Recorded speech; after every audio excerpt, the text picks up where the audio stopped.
So welcome to the Story Studio podcast. I'm playing Johnny today. I don't have the abs at all, especially or the intensity. And I don't have the abs or the intensity actually. But I guess for today I'm supposed to have the focus. So Boy. so we might all be in trouble, especially since our guest is Eileen. Really, you shouldn't ever get us in the room together. It's just too many words and not enough silence. Although it's probably early enough that Eileen hasn't started drinking yet, so that should help. Like, right? Make assumptions.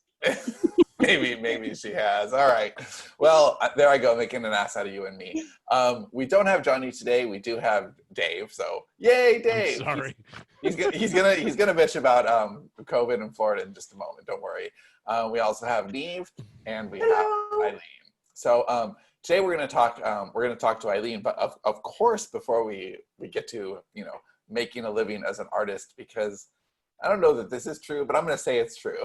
Eileen is the most pure artist in our company, at least in that she's made her life already as a successful artist, and we'll talk about that. But before that, Eileen, do you want to start? Do you have anything cool, or you want to kick it over to this hairy salamander over here?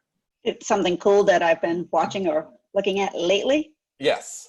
Yeah, well, as a matter of fact, I just started watching that new documentary on Netflix about the mob in New York City, 1970. Oh, yeah, that looks great. It's what you would expect, but it's a nice follow-up for watching The Deuce. I want it back there, really, but yeah, I almost want to watch The Deuce again. I mean, too soon, like in a few years. Just because I don't know, I love the way that guy tells a story. Have you watched Treme? It seems like you would be down with that. I started watching Treme and I just fell away. Well, it's depressing. It's depressing, and there's not much in the way of plot. It really seems like the New Orleans Tourist Board funded the show. They're like, "Hey, David Simon, we got an idea for you." It does make New Orleans look great, and I love that whole scene there. But the stories didn't grab me. The acting was great. I liked the characters. There wasn't enough story, but by the second season, which is where we are, we took a break from it, but we watched 2 of the 4 seasons. But I think Cindy went to Loyola and lived in New Orleans for a while. So it was, she was a little more plugged into the culture. So she had more of an interest than probably normal in something that is as slow as Treme. Although that opening song is just crazy great. I love the opening song. And it does make you want to have a New Orleans funeral, doesn't it? I mean, it makes all other funerals look so boring. Yeah, we went to New Orleans in January, and as a family, that was fun. We just drove down, and I actually had a trip that was supposed to be in 2 months with a mastermind group, but it got canceled. Obviously, come to New Orleans. Everything else with this year. So anyway, wait, you have to pick. That's a bumper sticker. Come to New Orleans and die, or be stuck in traffic and wish you were dead. That's been my experience. You want to have a good funeral, and I think New Orleans really goes over the top on their funerals. I love Irish funerals. Well, I don't love Irish funerals because that's like no. I really like Irish wakes. They're really cool. You get to see everyone. You get to hang out with the dead body for a while, and there's something really really nice about that. I think Catholics know how to bury their dead and say goodbye in a nice long process. I just want to be dumped in the woods and forgotten. That's my alive. Did you ever see that episode of The Office or I guess I should say, remember that episode of The Office where it's Toby's last day and Michael has saved up all his money for a going away party for Toby, and he's like, I want all the instruments like they do it in New Orleans. And she goes, "You mean a New Orleans funeral?" And yes, it's like if you were throwing a funeral because the devil was dead, that's what I want. I miss them too. Neve, do you have something cool? I have a lot of cool things. Okay, most recently I finished watching The Fall, which is an old show. There's 3 seasons. Gillian Anderson's in that? Gillian Anderson, it's one of the first shows I saw her in where she was doing a British accent, and her British accent is on point. It's so good. It's Have you ever seen The House of Mirth? No, but I did see her in, I think she's in one of those. She's in Sex Ed. Yeah, and I think she's British in that too.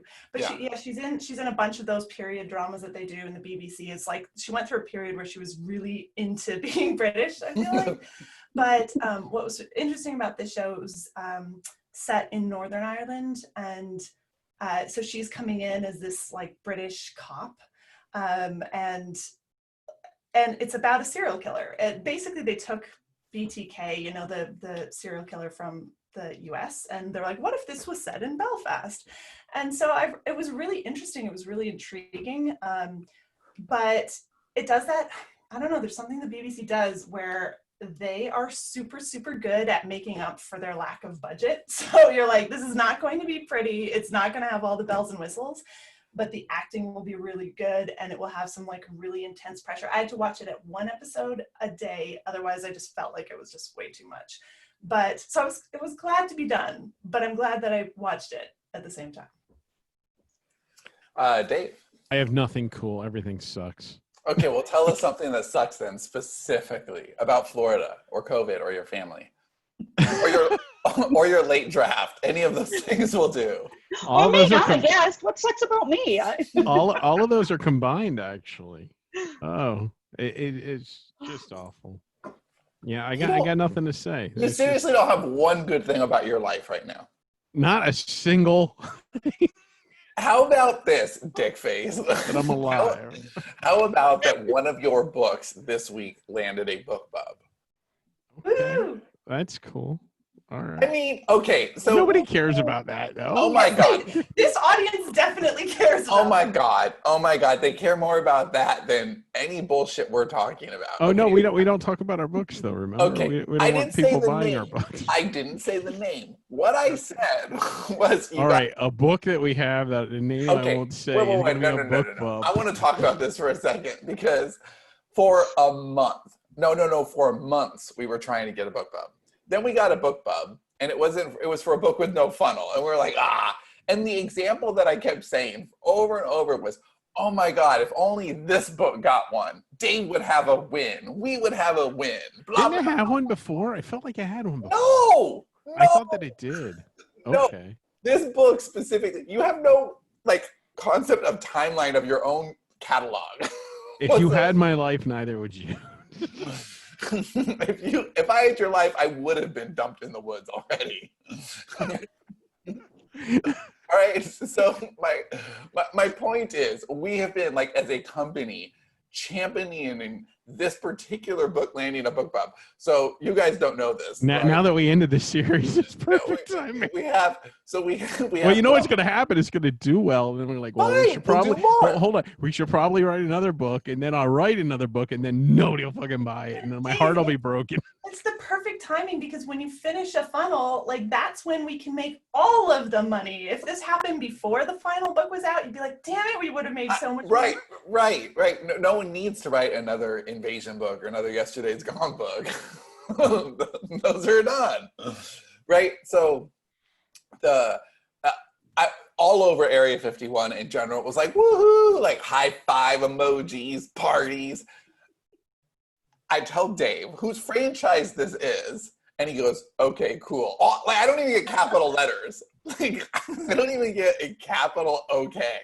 It's like he did it while shitting, and I might as well check Slack. I don't like to get my hopes up because when you start to hope, everything just falls apart. So I just, I'll wait and see what happens. So that can even be something potentially cool. Oh yeah, it is. But like I said, I don't think the audience cares about that. Wait, so Dave, do you believe in the opposite of the law of attraction? Then you're like, if I think of shitty things, good things will happen. Well, if I think of shitty things, then usually what happens is, well, it won't be as shitty as I thought. So yeah. I'm going to write my own book, The Law of Unattract. I don't know. Wow. Never disappointed. Yeah, Dave, you make me so sad. Move to Florida, you can join me. Let's see. I will do something cool that I mentioned before that I just want to echo again because I think the show is so good. Is The Leftovers, and I know Eileen's into it. It's really really good. I really am enjoying that show. I'm midway through the second season, which I guess means I'm midway through the whole show because it's 3 seasons. But yeah, I really like it. Dave, you've seen the first 2 seasons and not the third? Of which show? Leftovers. Yeah, the first 2 seasons. I love the second one. Yeah, I'm midway through second right now. It's so strong. So on that, and I haven't finished it yet, but I started watching. What's it called? I Know This Much Is True, which is on. Lamb. Yeah, it's on HBO, and it's Mark Ruffalo, who I think is amazing. Like he's just a great actor, and I don't think he's ever been better than this. Don't tell me he's never been better. The Hulk, man, come on. He's a good Hulk. Yeah, he is. But he plays twin brothers, and everything about it is good. Now it feels like watching a novel, for sure. But it's just miserable. Like the actual story itself is a lot of misery, and we're 3 episodes in, and I kind of am sensing where a few things are going to go, and it's even more miserable. But it's really, really good. It's beautifully shot. It's beautifully acted. It's beautifully written, directed. So it's HBO. You know, it's a good show, even if it's miserable.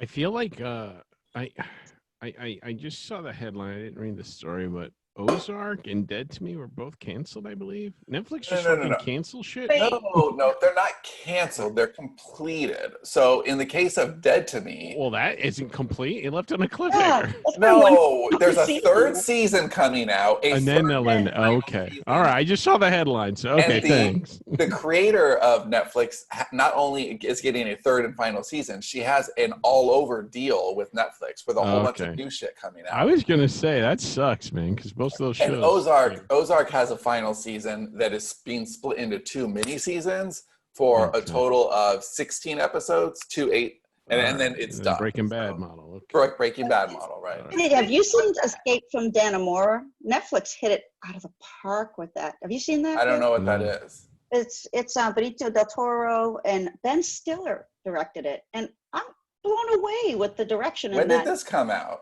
It's last year, I think, because I think Patricia Arquette won a Golden Globe for it, and she's unbelievable. I feel like we're living in an alternate universe. I've never heard of this either. I've never heard of this either. I meant to bring this up. Escape from Dannemora is some of the best television I've ever seen. I mean, the acting. Netflix is hiding it from everybody. Why have I never heard of this? I know, but stop. Get up.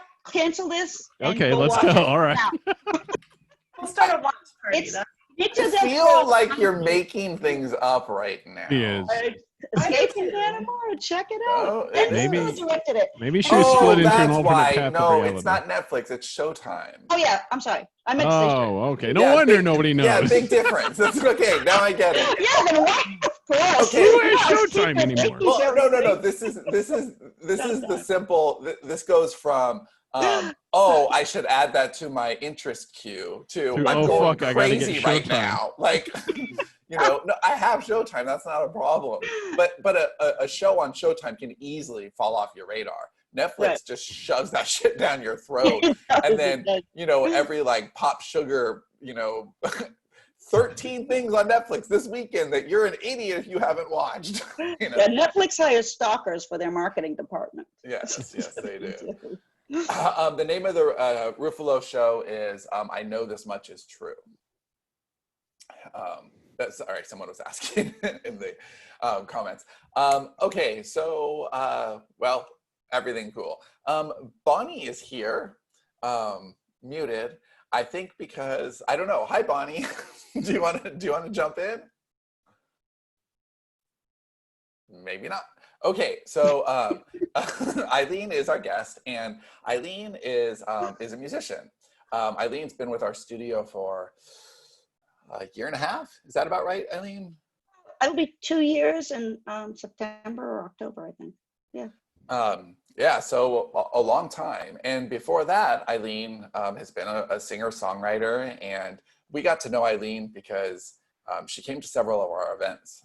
So she went to our, for anybody who remembers the No ROI event that we did in Colorado, of course. I remember it, you weren't there. A few years ago, with our friend Chip Baker, who brought a lot of his Baker goodies. He's in the cannabis industry, and we rented this big converted hotel, and we just watched movies, 10 movies over a couple of days, and Cindy cooked, and it was really fun.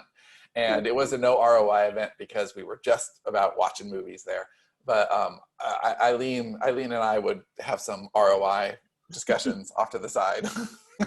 and it was really fun. And then she came to a genre therapy event that we had, and it's just been a part of the studio. And what's interesting about Eileen is that she is really trying hard to find that line between what it means to be a commercial artist and what it means to just be an artist.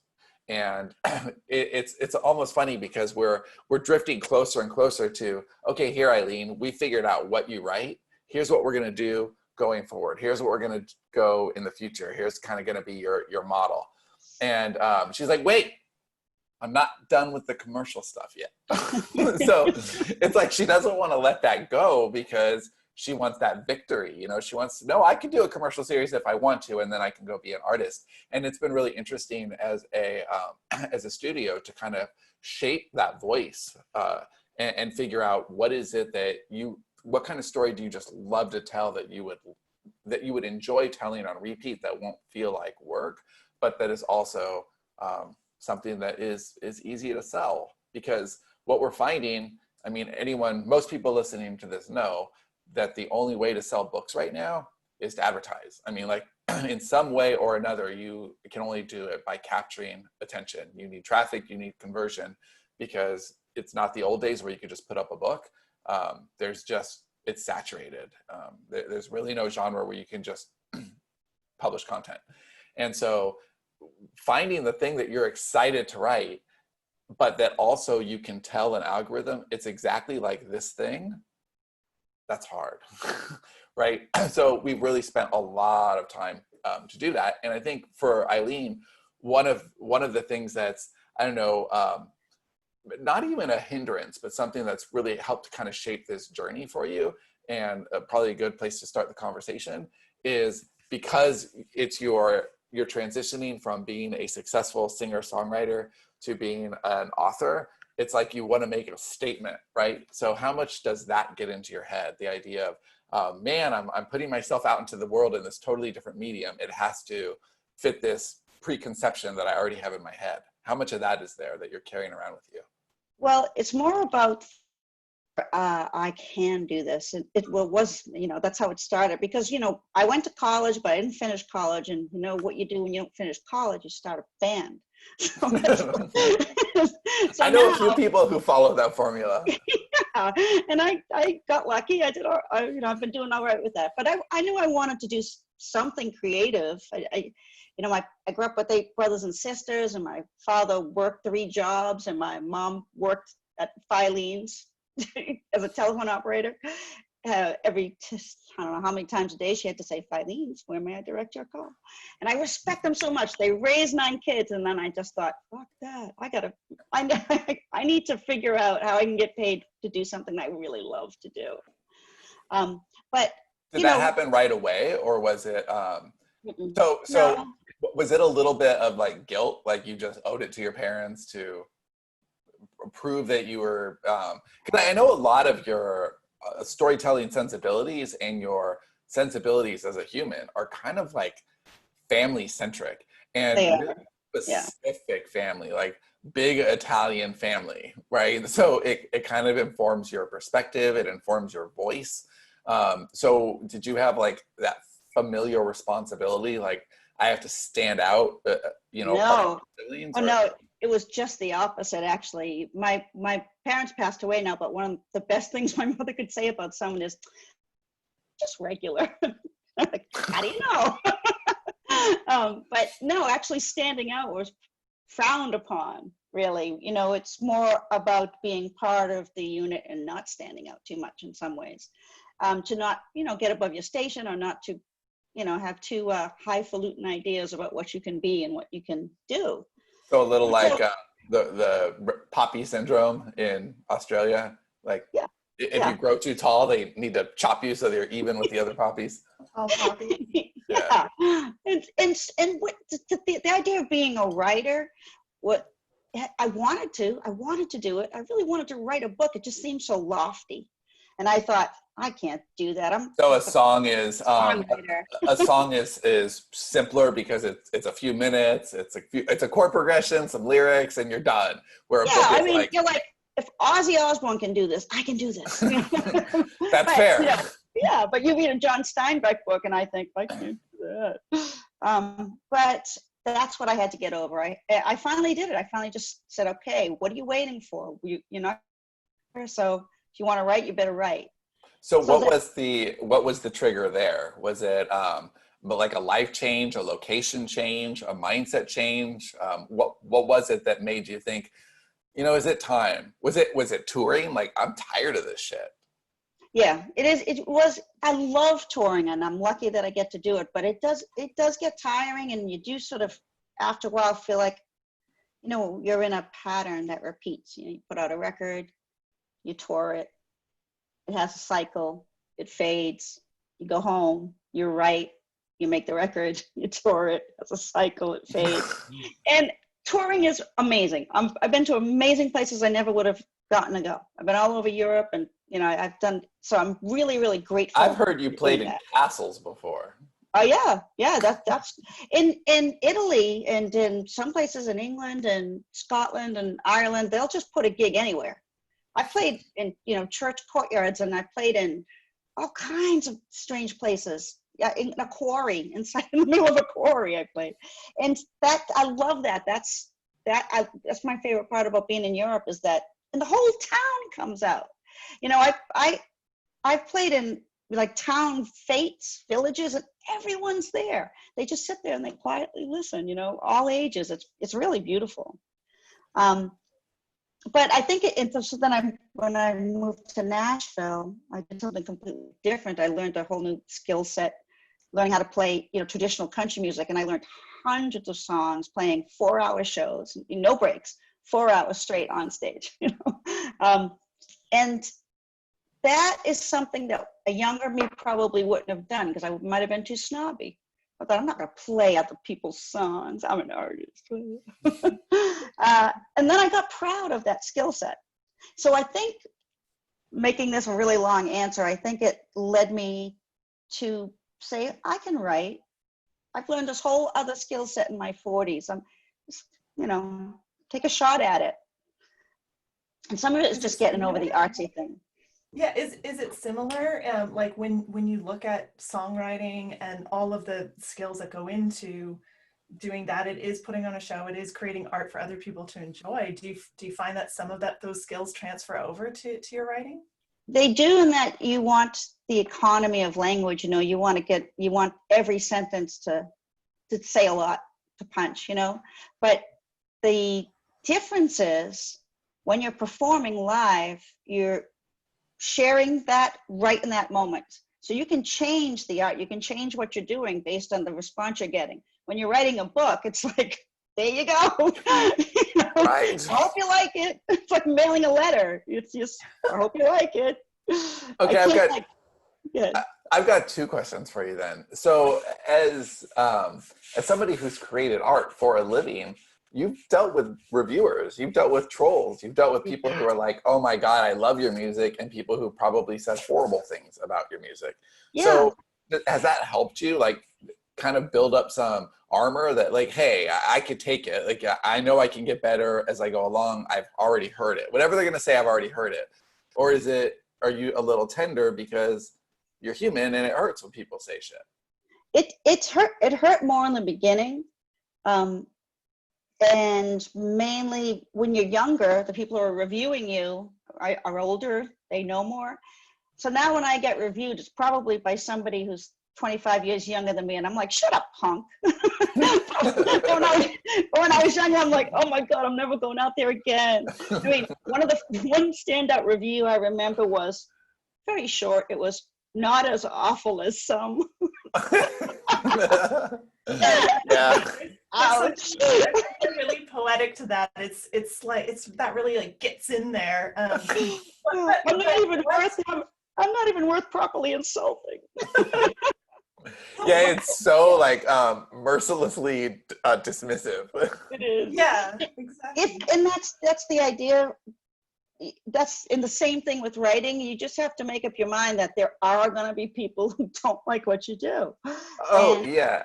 I think the bad reviews for me, like I know Dave and Johnny take them personally in different ways. Like Johnny won't even look at a bad review, but I read. We just got a Bookbub recently, and a bunch of reviews came in, and we did get a bunch of 1 stars. Now, all the 1 stars have one thing in common: they're stupid. they didn't find fault with the story, the characters, the book, anything. They found fault with it curses because there's bad language. 1 star, right? That's their universal thing. So to me, like that doesn't hurt my feelings at all. And even if they're like, this writing is terrible, I'm like, that's one person's opinion. It's very easy to put that aside.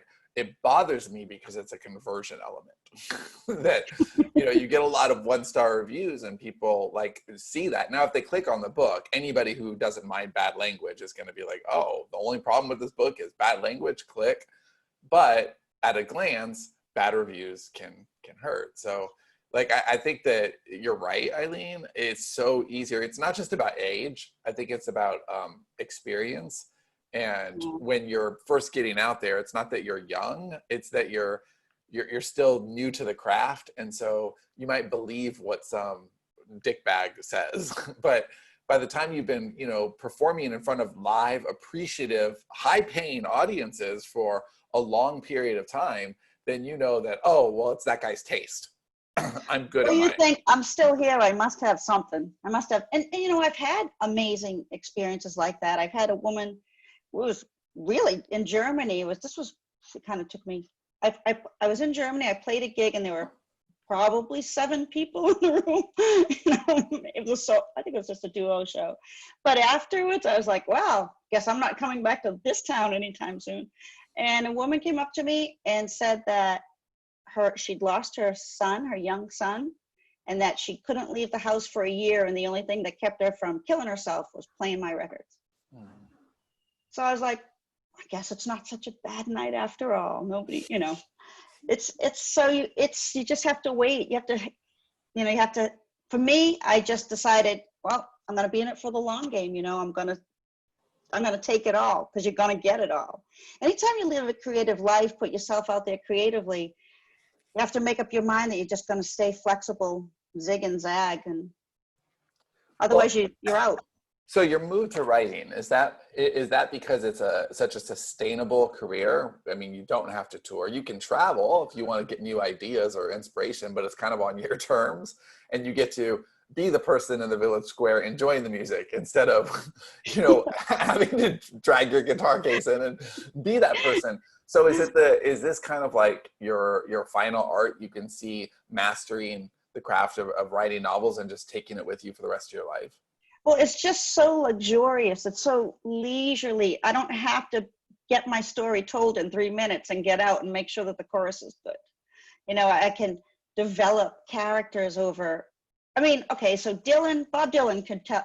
His songs are like novels. I'm not Bob Dylan. Did you hear his last song? It was 17 minutes. I know. And that's, Bob Dylan could do that. If I did that, it'd be like a minute in and click, gone. But, with a book, a story, you actually can develop characters and get to know them and put them in all these different places. What I really want to learn to do in my writing is, one of the things that I think made my songwriting successful is that it's very confessional, and I put a lot of myself into it, bared my soul a lot. And so the songs are about me. I'm the main character, or, my impression of another character is simple. It's right there. I'm trying to learn how, when I'm writing fiction, to put that same soul bearing into the story without it necessarily being about me, but having that same effect. That's I think hard. The way for you to do that specifically, I think we all do that differently. I think that you're doing it just by tapping into your voice and your instincts and your interests, which, you know, that have been harder because your interests aren't necessarily like page turning, algorithmic churning fiction. It's not like so Eileen, describe your references. Like, what do you really like? Your influences, because these go deep, right? And every time we talk about your influences, the same few titles pop up. So what are those titles? Yeah, I was, you know, I started watching horror movies when I was really young, because when you have older brothers and sisters, all kinds of inappropriate stuff. You know, I went to see The Exorcist when it came out. I think I was 9. Terrible, maybe 10. But so I love all those. Hear the masturbating with crucifixes is really big in like 5th grade, right? Yeah, it makes an impression when you're young. I'll tell you that's. But you know, back then it was, you know, everybody. I didn't wear a seatbelt until I was an adult, and nobody noticed. We used to roll around on this old station wagon like marbles in a can, and it didn't matter. Where are you among your siblings? Where are you in the lineup? It goes Tony, Kathy, Mary, Norma, Paula, Sharon, Danny, and me, and then Teddy. So you're the baby, almost. I had a younger brother, yeah. But, so does that mean you were exposed to a lot of things earlier, just because, of course? Yeah, because, you know, my older brothers and sisters, it was that time, you know, it was different 30, 40, 50 years ago. And, you know, they just didn't think that hard about whether, oh, should she be seeing this? Or, you know, and I'm glad for it, actually, because I did get to see a lot of really cool movies. And so you asked about those influences, and of course, Rosemary's Baby always comes up, The Omen, you know, even The Shining, that dark sort of, I'm not much of a slasher fan, but I love those intellectual horror movies that are just all about dread. You know, working with, you know, as part of our studio, Stacy and Bonnie, they really helped me hone in on what kind of horror I like and what I want to write. And it's literary horror, which if you go to Goodreads and there's a discussion about what literary horror is, no one seems to exactly know it. They just say, I know it when I see it. But it's okay. So, and that's exactly the problem, because you can know it if you see it. And as a fan of the genre, you can tell a story because you're really writing, even if the story's not about you, you are your ideal reader, right? You know, you're writing because you're like, I want to write the kinds of stories that I want to read. Like, that's basically, finally we circled around and figured that's what Eileen wants. She wants to write the stories that are missing, that she can't get enough of. There's not enough Rosemary's Babies this year. There aren't, and there isn't enough great. But that's exactly it. Yeah. Because there aren't enough Rosemary's Babies this year, the one that comes out, no matter how good it is, it's hard to sell, because where are your also bots? Where are your comparables, right? So it just becomes harder. And so that's a good question for you too, is where is your balance? So what does success mean to you? How much of artistic fulfillment versus, you know, like actual money in the bank? You know, where is your balance? Because I know you are definitely more artist, but also like, give me some money, right? So where's that on the scales for you? Well, there's a certain amount of validation that comes with someone being willing to buy your art. And that's just, that is just true. I'm sure Van Gogh doesn't like being the one example of, look, he never sold a painting while he was alive. He's probably like, what's that? I mean, now it's almost noble, you know? Right, well, that drove him to cut off an ear. So it didn't really work out for him. Right, so you do like financial success, of course, but part of the financial success is the artistic success, because people are proving that your art is worth paying for. Yeah, and I never had it in my mind that I need to be a superstar. I need to be the best. I've never had that sort of killer instinct about going out and getting successful. I mostly I wanted to love my life. I wanted to be able to do what I liked, make a decent living, and keep doing it.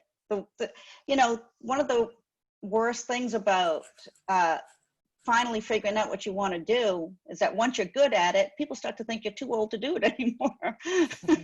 That's when you're just starting to get good. But when you're writing, you don't have to worry about that because, you know, it's cerebral. You're supposed to get better as you get older, ideally. We have a question from Bonnie.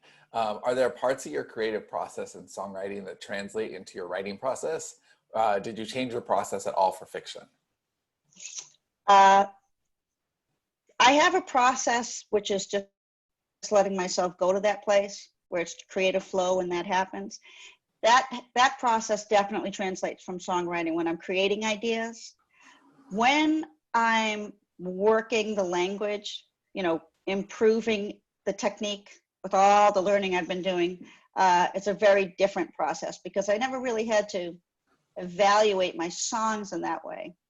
I didn't have to check them for typos and, you know, and like, oh my God, I used that word too many times. Yeah, you know, what's true too that's different in music versus just writing is the amount of like, it's performative, right? So if you write a story, that's the version of the story. There's no live version of the story, right? It's just that. But you can take a song and put a different spin or lilt or body language. I mean, your posture can be different and perform a song differently.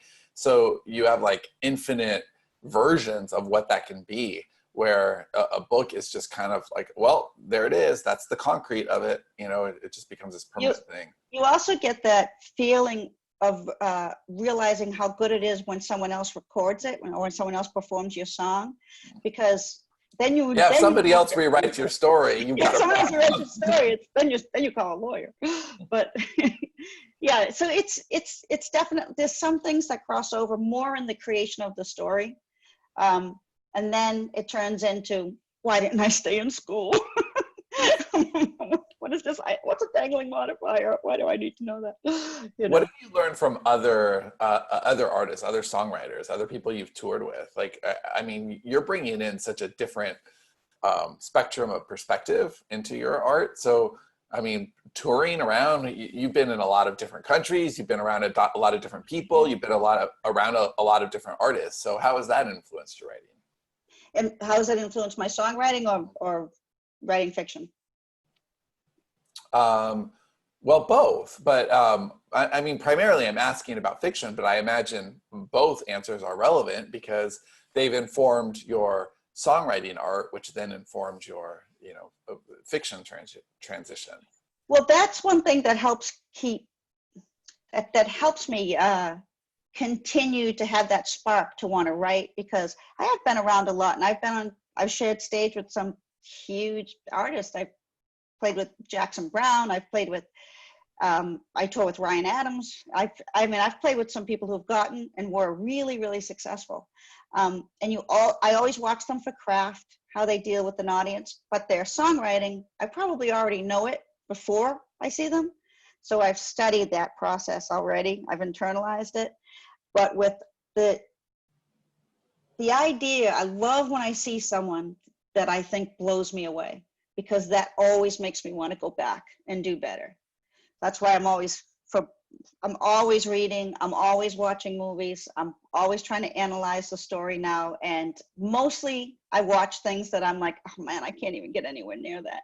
But the more I watch it, the more I try to get near that, the better I get. So mostly I learned that from watching other artists. Well, I do like your taste. If you recommend something, I'm pretty sure I'll like it. So I usually. Well, you gotta see that Escape from Dannemora. Oh, I tagged it. Raving about it. That's exactly what I mean. But I seriously thought I was taking crazy pills because you're telling me something that sounded pretty cool. But yeah, it's on the list. Yeah, you recommended a few things. You actually recommended Leftovers a while back. But the only reason I ended up seeing it was because Watchmen blew me away so much, and I was just like, more of that. Not that the shows are similar, just the same. I mean, nothing against Ben Stiller, but when actors direct there's a little bit of an eye roll as soon as they start, which is really mean and judgy of me. Well, but Stiller's done a few good things though. He did that Permanent Midnight, and he did Secret Life of Walter Mitty. He directed. So I'm blown away with his directing in that, and in this Escape from Dannemora. I really am. He's really innovative. I mean, it won't surprise me if they tap him to shoot the next Batman or something like that, because he's got that. It's exciting when it's very emotional. He does a great job of making the place look so miserable where they live, and then all of a sudden he's shifting the vibe to a kind of exciting prison break. You know, he really does a lot in that. So impressive. is that where you ultimately want to see? You want to be able to write novels that are good enough to get treatment, whether it's films or into television. Do you have a preference between film or television? I know if it was 10 years ago, it would have been film, but TV's gotten so good. Definitely. And you seem like a TV junkie too. Yeah. I don't watch shows necessarily. I'll choose specific series. I don't really have I don't watch a weekly show usually. I did with Sopranos because it was the Sopranos. But how do you feel about the Sopranos finale? I love the Sopranos finale. I thought it was, I mean, it was obvious, and there were so many, Easter eggs and little hints coming up to that. You know, he was going to get it. He had to get it. But I feel it was kind of clever because I never had any doubt that he got whacked. You know, he already said when it comes, you don't even see it coming. He told everybody this is how the show's going to end when he was in the boat. You know, but if he didn't die, it sort of left a little room for a little, Sopranos reunion. Well, except that James Gandolfini died. So that kind of took died. If James Gandolfini hadn't died, that doorway was just, Have you heard about the Sopranos? Have you heard about the Sopranos prequel? It's his son, right? Yeah, his son is playing Tony, which I think is kind of awesome. It is. And but yeah, it got. I think it was in the middle of shooting when all of this happened, so it's just laying out there like unfinished. Can you imagine the pressure? No, I can't. Like I like that. I like that the original writers, like it is was it David Chase? Like that's right name. Yeah. I'm glad that it's his project and not somebody else doing it. It gives me a lot of faith in it. But Neve, you've seen Sopranos, right? Yeah. How'd you feel about the finale? Do you know, it was so long ago, I don't remember. I delete TV as I go, otherwise I have room for more. Yeah, well, they play Journey and it fades to black. And I'm not as in love with it as Eileen. But I think that it's one of those things that I could watch it again and it'll land differently for me. You know, if I watch that last episode now, I'll appreciate it in a different way. I don't even think I was writing at the time yet. So I would probably appreciate what he was trying to do in a way where I was like, come on, when the screen went to black, people thought it was, people thought they'd lost the signal. They've lost cable. Well, then you're dumb because it's at like the 59th minute. Like it's, I don't know. It just seemed a little, convenient, I guess. Like you don't really have to answer the questions. It's a little more like, I felt it was too ambiguous. I felt like there were too many things that were set up and then not closed out. And I get it. Life doesn't close out. You get whacked and all your open loops are there. But isn't that a little convenient? As a storyteller, actually, now that I'm saying this, I think I'll probably resent it more. Like, come on, that's just lazy, David. Well, he was doing everything to get himself killed. He was making all the mistakes. That's what he broke the rules. Yeah, I'm curious to see. I'm curious to see how I would feel about that. I wonder if there's enough of us who have seen The Sopranos where we could just watch like the last couple episodes and have a studio conversation about it. If it's just the last couple. Yeah, you can't take out the last couple of episodes because like the entire story is the entire story. And I think with TV, it's particularly hard. Like you're either going to have a really abrupt ending that leaves things unsaid, or you're going to have, the fucking Lord of the Rings where, you just get like 3 or 4 endings. And so I feel like there's something in between where you have this like you have a sense of completion, and yet you're like, whatever it leaves, like the flavor it leaves in your mouth, I think is really important. You know, like I finished The Fall the other day. I knew what the ending would be because of one sentence that happened in season 2. I was like, oh, I know what's going to happen.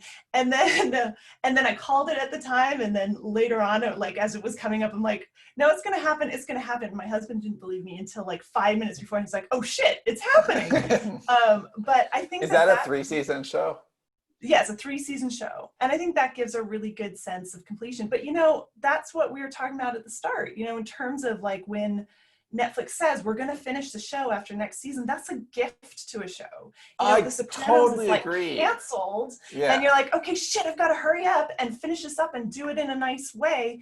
And now I think TV shows have like a sense of when the story ends, it ends, and we have the room to do what we want to do and to close the loops that need to be closed and to leave some things ambiguous and to leave you with a good taste in your mouth. Yes, because there's so much phenomenal TV right now. It's not like the old days where, man, we have a hit, we need that to last 8 seasons. You don't. Netflix doesn't. And what I love is that they have the data to know this is what people are watching.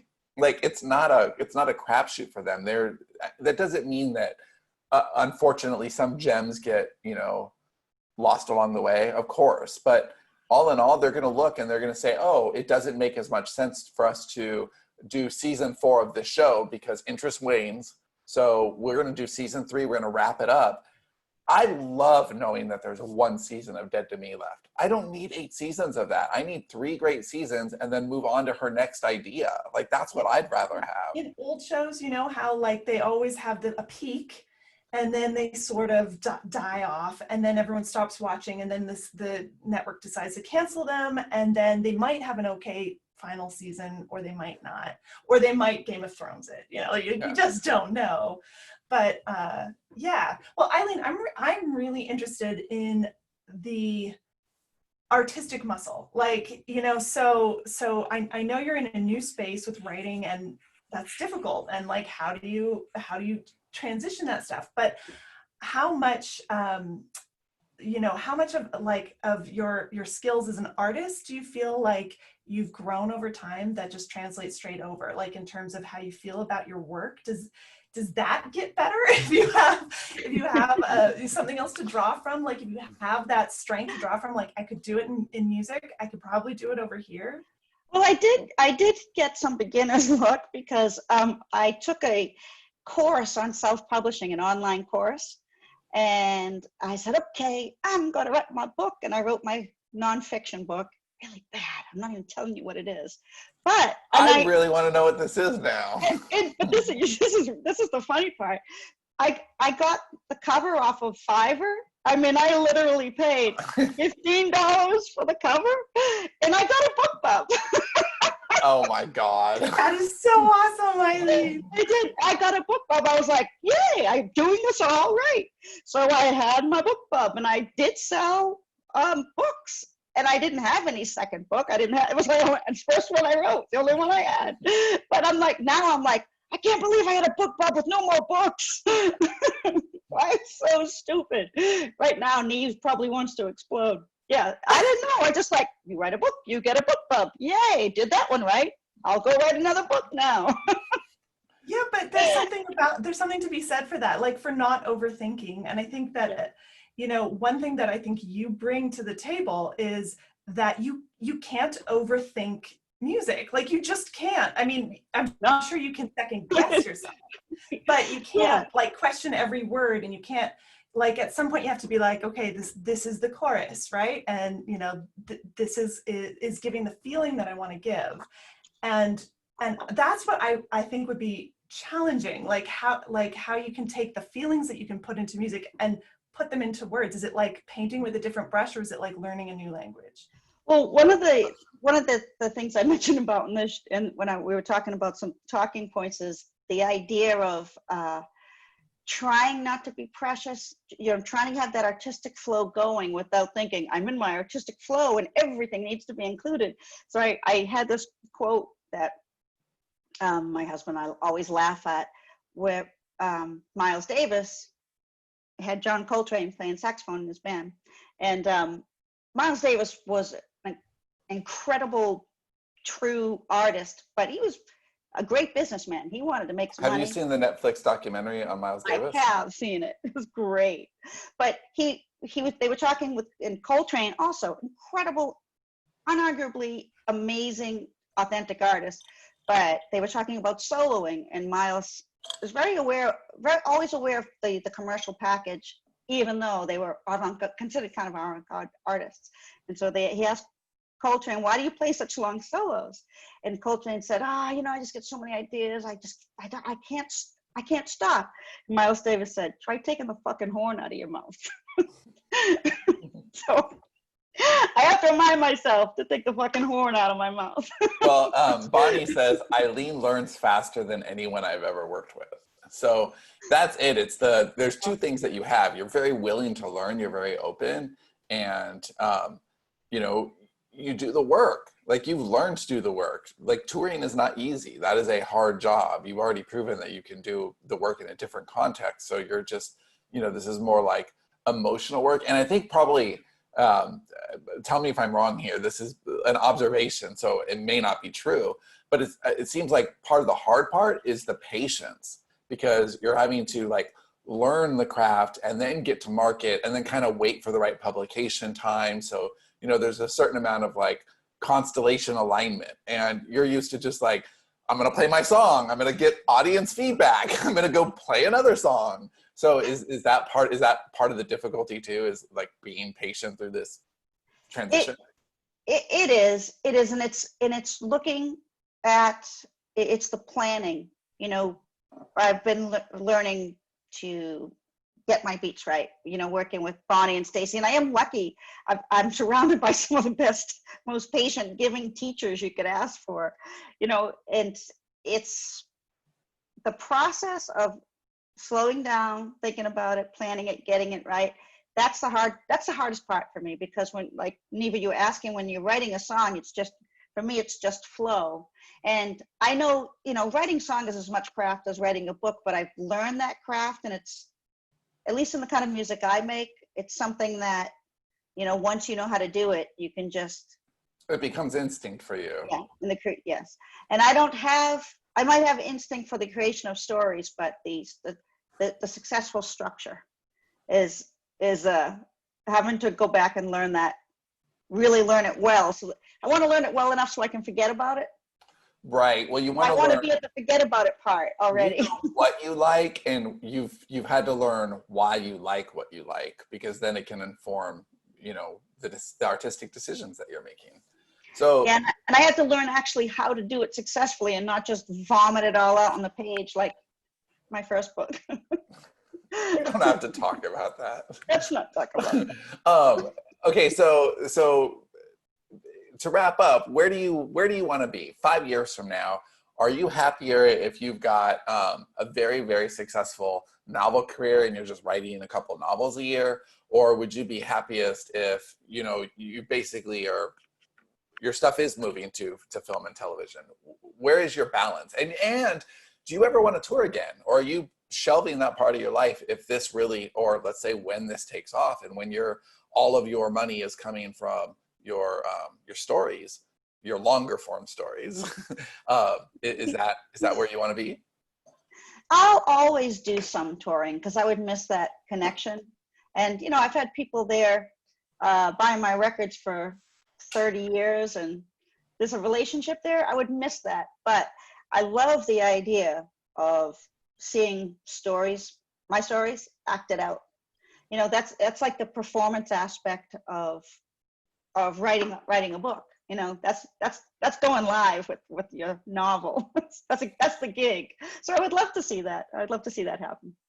Well, we'll be revisiting with Eileen in the future for sure, because we have a couple of really cool things in production, or I guess planning is a better word right now, that aren't books, that are different projects that really capitalize on Eileen's skill set. That'll be really fun. So we've got cool future plans for Eileen, and Eileen's a great addition to our studio, and I'm glad that you guys got to meet her. And I guess that's it until next week. everyone, have a great day. Bye. Bye.